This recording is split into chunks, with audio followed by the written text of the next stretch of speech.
Hadirin jamaah Jumat yang dimuliakan Allah Subhanahu wa ta'ala, petani yang turun dari gunung ke kaki bukit untuk memulai pertanian, kegiatan, aktivitas mencari nafkah, itu disebut kaki bukit, lembah disebut dengan Sya'bun. Kaitannya dengan bulan ini asal dari kata Sya'ban adalah Sya'bun, kaki bukit. Sebagaimana petani sudah mulai turun dari gunung, begitu jugalah orang beriman sudah mulai mempersiapkan diri untuk beramal di bulan Sya'ban, yang puncak amalnya nanti ada pada malam Lailatul Qadar di bulan Ramadan. Makna yang kedua adalah tasya'abat fihil barakah, diambil dari kata syu'bah. Syu'bah artinya cabang kayu. Pohon kayu yang mulai bercabang, maka petani amat sangat senang. Berarti benih yang sudah disemai di dalam tanah, turun hujan, bijinya memecah, tumbuh batang dan bercabang. Maka saat itu mereka berkata, tasya'abat, bercabang-cabang. Maka pada bulan Sya'ban, tasya'abat fihil barakah, keberkahan sudah mulai bercabang-cabang. Dan puncak cabangnya itu nanti ada pada bulan Ramadan. Jadi penamaan Sya'ban bukan hanya sekedar nama tanpa makna. Dalam Islam setiap nama adalah doa, setiap nama adalah makna, setiap nama mengandung filosofi, hakikat yang perlu direnungkan oleh setiap muslim. Tanpa terasa hari ini hari yang disebut sebagai Sayyidul Ayyam, pemimpinnya hari Jumat, dan kita sedang berada pada bulan yang mulia. Sampai suatu ketika sahabat bertanya kepada Rasulullah sallallahu alaihi wasallam, "Ya Rasulullah, kami tidak pernah melihat engkau melaksanakan puasa sebanyak bulan ini.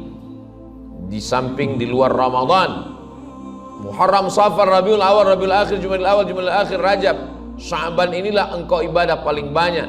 Lalu kemudian apa jawab Nabi Muhammad sallallahu alaihi wasallam? "Dzaka syahrun," itulah bulan, yaghfulu anhu katsirum minan nas, bulan yang banyak dilupakan, dilalaikan orang. Kenapa orang melalaikan bulan Sya'ban? Karena bulan Rajab salah satu dari bulan haram. Zulqa'dah, Zulhijjah, Muharram. Lalu ada satu bulan yang terpisah, itulah dia bulan Rajab. Sedangkan bulan Ramadan bulan yang dimuliakan orang, karena di dalamnya lailatun khairum min alfi syahrin, ada satu malam lebih baik daripada 1000 bulan. Ada bulan di antara dua bulan mulia, di antara bulan Rajab dan bulan Ramadan.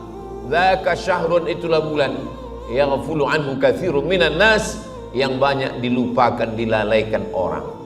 Beribadah pada waktu yang dilalaikan orang, maka kualitasnya tinggi dan balasannya besar.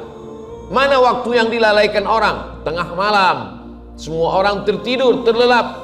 Maka pada saat waktu dilalaikan orang, ada hamba Allah, wan nasu niyam, pada saat manusia sedang tertidur, dia melaksanakan ibadah kepada Allah. Tahajud. Itulah mengapa pahala tahajud itu besar, karena waktu yang dilalaikan. Dan ada satu bulan yang dilalaikan orang, tapi hamba Allah justru menyibukkan diri dengan ibadah. Bulan itu bernama bulan Sya'ban, bulan yang bercabang keberkahan, bulan yang petani mulai turun ke kaki bukit, bulan yang dilupakan.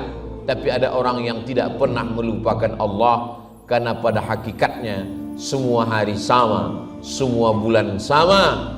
Hanya saja Allah melebihkan satu di antara yang lain, supaya orang beriman berlomba-lomba. Wa fi dzalika falyatanafasil mutanafisun, pada kemuliaan itu orang-orang beriman berlomba untuk mencari kemuliaan yang datang dari Allah Subhanahu wa ta'ala. Sampai-sampai Kana Nabi sallallahu alaihi wasallam yasumu Sya'bana kullahu. Nabi melaksanakan bulan Sya'ban ini puasa kullahu, semuanya. Pendapat yang pertama mengatakan makna kullahu adalah mu'azamahu, bukan satu bulan penuh, tapi hampir keseluruhan. 27, 28, 29. Sampai-sampai Sayyidatuna Aisyah tidak bisa membedakan. Padahal suaminya serumah dengannya, dan Sayyidatuna Aisyah adalah ummul mukminin, ibunya orang beriman, istri Nabi Muhammad SAW. Aku sangka dia tidak berpuasa, ternyata dia berpuasa. Aku sangka dia tidak berpuasa, ternyata ia sedang berpuasa. Istri sendiri pun tidak tahu bahwa suaminya sedang berpuasa. Begitulah hebatnya puasa Nabi Muhammad SAW pada bulan Sya'ban. Pendapat yang pertama mengatakan makna kullahu, sebagian besar hari-harinya diisi dengan puasa. Pendapat yang kedua mengatakan makna kullahu, memang Nabi Muhammad SAW pernah melaksanakan puasa di bulan Sya'ban full 1 bulan, tapi tidak setiap tahun. Pernah beberapa tahun, karena Nabi menjalani puasa di kota Al-Madinah Al-Munawwarah itu dari mulai awal hijrah sampailah beliau meninggal dunia pada tahun 11 bulan Rabiul Awal, dan beberapa kali melewati bulan Sya'ban, dan pernah bulan Sya'ban itu beliau laksanakan puasa penuh 30 hari. Jadi kalau ada orang yang berpuasa penuh 30 hari di bulan Sya'ban, maka perbuatannya itu sunnah, karena pernah dilaksanakan Nabi Muhammad sallallahu alaihi wasallam. Mengapa puasa? Karena puasa adalah ibadah yang dinisbatkan kepada Allah Subhanahu wa taala. As-shaumu li, puasa itu untukku, kata Allah. Semua yang dinisbatkan kepada Allah, walaupun dia rendah hina menjadi mulia. Hamba bukan apa-apa dan bukan siapa-siapa. Ketika hamba itu dinisbatkan kepada Allah, dia menjadi mulia. Abdullah, maka Nabi Isa disebut Abdullah, hamba Allah. Nabi Muhammad SAW disebut hamba Allah. Subhanalladzi asra bi'abdihi laylan minal masjidil haram ilal masjidil aqsa.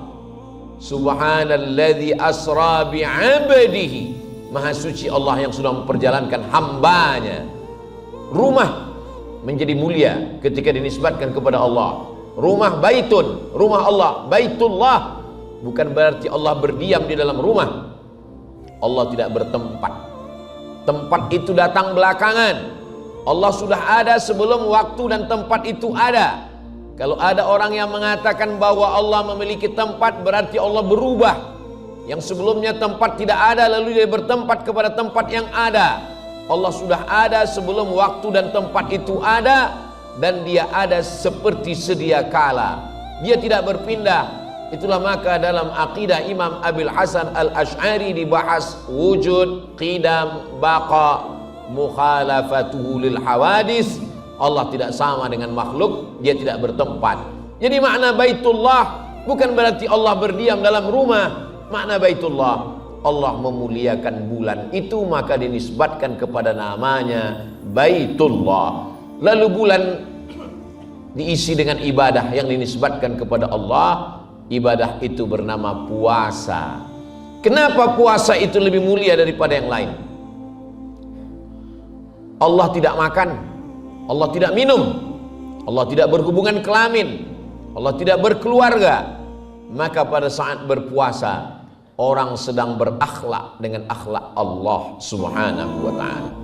Pada saat berpuasa, puasa adalah ibadah yang paling minim riaknya. Sholat dilihat oleh orang. Melaksanakan haji, satu kampung mengantar ke airport. Melaksanakan puasa, yang tahu hanya seorang hamba dengan Allah Subhanahu wa ta'ala. Itulah mengapa bulan yang baik diisi dengan ibadah yang terbaik. Bersyukurlah saudara-saudara kaum muslimin muslimat yang diberikan Allah kekuatan untuk melaksanakan puasa. Tapi jangan membatasi amal hanya dari satu pintu saja. Udkhulu min abwabin mutafarriqah, masuk dalam pintu-pintu yang banyak. Ada orang yang masuk ke dalam surga itu melalui babur rayyan. la yadkhuluhu illa shaim. Tidak ada yang memasukinya kecuali orang yang rajin berpuasa. Tapi ada orang yang tidak mampu berpuasa, orang yang pekerja keras, pekerja berat, yang tidak bisa melaksanakan puasa. Kalau dia berpuasa, anak istrinya tidak makan. Ada orang yang musafir, ada orang yang lemah, tua renta, anak kecil, dan saudara-saudara kita yang dalam keadaan kekurangan fisik, dalam keadaan sakit. Allah Ta'ala Maha Kasih dan Sayang. Yang tidak bisa berpuasa, maka di bulan Sya'ban ditingkatkan dengan memperbanyak solat sunnat. Man shalla isnatai asyarata raka'ah, siapa yang solat 12 rakaat fil yaumi wal lailah, sehari semalam, bunya lahu bihinna baitun fil jannah, dibangunkan untuknya satu tempat di dalam surga. 12 rakaat dijelaskan dalam kitab Sunan At-Tirmidzi, 4 rakaat sebelum zuhur, 2 rakaat setelah zuhur, 2 rakaat setelah maghrib, 2 rakaat setelah isya, 2 rakaat sebelum subuh. Itulah yang disebut dengan solat sunnat rawatib. Yang selama ini sudah melaksanakan insya Allah istiqamah, yang belum memulai, menunggu momentum, inilah masanya kita membiasakan diri untuk melaksanakan solat sunnat rawatib. Idza dakhala ahadukumul masjidah, kalau kamu masuk masjid, fala yajlis hatta yusalli rak'ataini, salat sunat 2 rakaat. Ketika Nabi Muhammad SAW sedang menyampaikan khutbah, ada seorang laki-laki yang masuk ke dalam masjid. Nabi mengatakan, qum, berdirilah engkau melaksanakan salat. Sebagian ulama berpendapat salatnya itu adalah salat sunat tahiyatul masjid. Kita selalu mendefinisikan dilaksanakan berpahala, tidak dilaksanakan tidak apa-apa. Akhirnya kita tidak melaksanakan solat sunat. Padahal solat sunat adalah bekal kita nanti menghadap Allah Subhanahu wa ta'ala. Solat sunat tidak lama. Takbiratul ihram, iftitah, fatihah, ayat, ruku', i'tidal, sujud, duduk anda tersujud dan sujud dengan bacaan yang pelan, tidak terlampau cepat, tidak terlampau pelan, 1 menit. Sehingga kalau ada orang yang sholat 2 rakaat 2 sampai 3 menit, yang mengatakan lama itu alladzi yuwaswisu fi sudurin nas minal jinnati wan nas. Inna awwala ma yuhasabu bihil 'abdu yaumal qiyamah. Yang pertama kali nanti dihitung dari seorang hamba salatuhu, salatnya. Dan ketika salat fardunya itu kurang khusyuk, ketika salat fardunya itu kurang tumakninah, lalu bagaimana? Unzuru, perhatikan, hal li 'abdi min tatawwu'in, apakah hambaku itu banyak solat sunatnya. Solat sunat tidak menutupi solat wajib, karena solat wajib tidak bisa ditebus kecuali dengan solat wajib itu sendiri. La kafarata laha illa dzalik, tidak ada yang bisa menembus solat kecuali solat. Solat sunat itu hanya menutupi kekurangan khusyuknya, kekurangan wajibnya, kekurangan sunatnya, kekurangan ingatannya, kekurangan kesadarannya.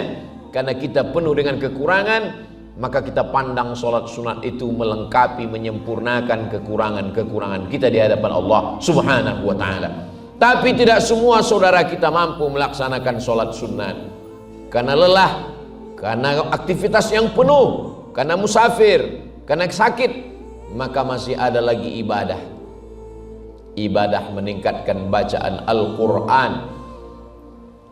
Alladzi yaqra'ul Qur'an, orang-orang yang membaca Al-Quran wa yatata'ta, dia merasa sulit karena dia terbata-bata baru belajar.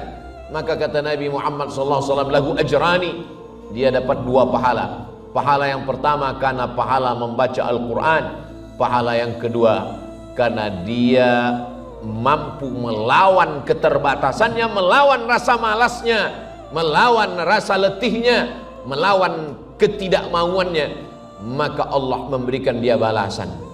Al-mahiru bil Quran, orang yang menghafal Quran, ahli Al-Quran, ma'as safaratil kiramil bararah, kalau dia mati menghadap Allah, meninggal dunia, dia akan dibangkitkan bersama para malaikat. Mereka adalah guru-guru kita, para kiai, para ajengan, para habaib, para alim, para ulama. Sedangkan kita manusia biasa, di antara yang menemani kita, yauma yafirrul mar'u min akhihi, saudara kandung pun akan lari dari saudaranya. Wa ummihi wa abihi, ibu kandung akan lari, ayah kandung akan lari. Wa sahibatihi wa banihi, suami, istri, anak-anak tidak lagi bisa saling tolong menolong. Siapa yang akan menolong kita? Iqra'ul Quran, baca Al-Quran. Fa innahu ya'ti yaumal qiyamah, Quran akan datang pada hari kiamat, syafi'an li ashabi, memberikan syafaat kepada orang-orang yang membacanya. Membaca Al-Quran pun kita dalam kesulitan, kesusahan, kepayahan, maka sesungguhnya masih ada ibadah sedekah.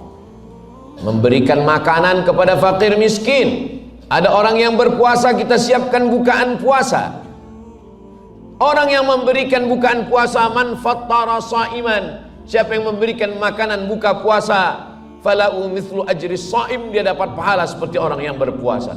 Mathalul ladzina yunfiquna amwalahum fi sabilillah, perumpamaan orang-orang yang bersedekah di jalan Allah, kamathali habbah, seperti menanam satu benih, ambatat sab'a sanabil, menumbuhkan 7 bulir, 7 cabang, wa fi kulli sumbulatin mi'atu habbah, dalam satu cabang ada 100. Wallahu yudha'ifu liman yasha, Allah melipat gandakan lebih daripada itu. Wallahu wasi'un alim, karunia Allah maha luas. Jangan hanya terpaku pada satu ibadah saja. Tidak bisa puasa, masih bisa sholat. Tidak bisa sholat, masih bisa membaca Al-Quran. Tidak mampu baca Quran, masih bisa bersedekah. Tidak juga mampu bersedekah, amalan yang paling ringan tapi pahalanya paling besar. Ya Rasulullah, wahai Rasulullah, apa amal yang paling baik, paling mulia? Antufariqad dunya wa lisanuka ratbun bidzikrillah. Engkau mati meninggalkan dunia, lidahmu dalam keadaan basah berzikir, mengingat Allah.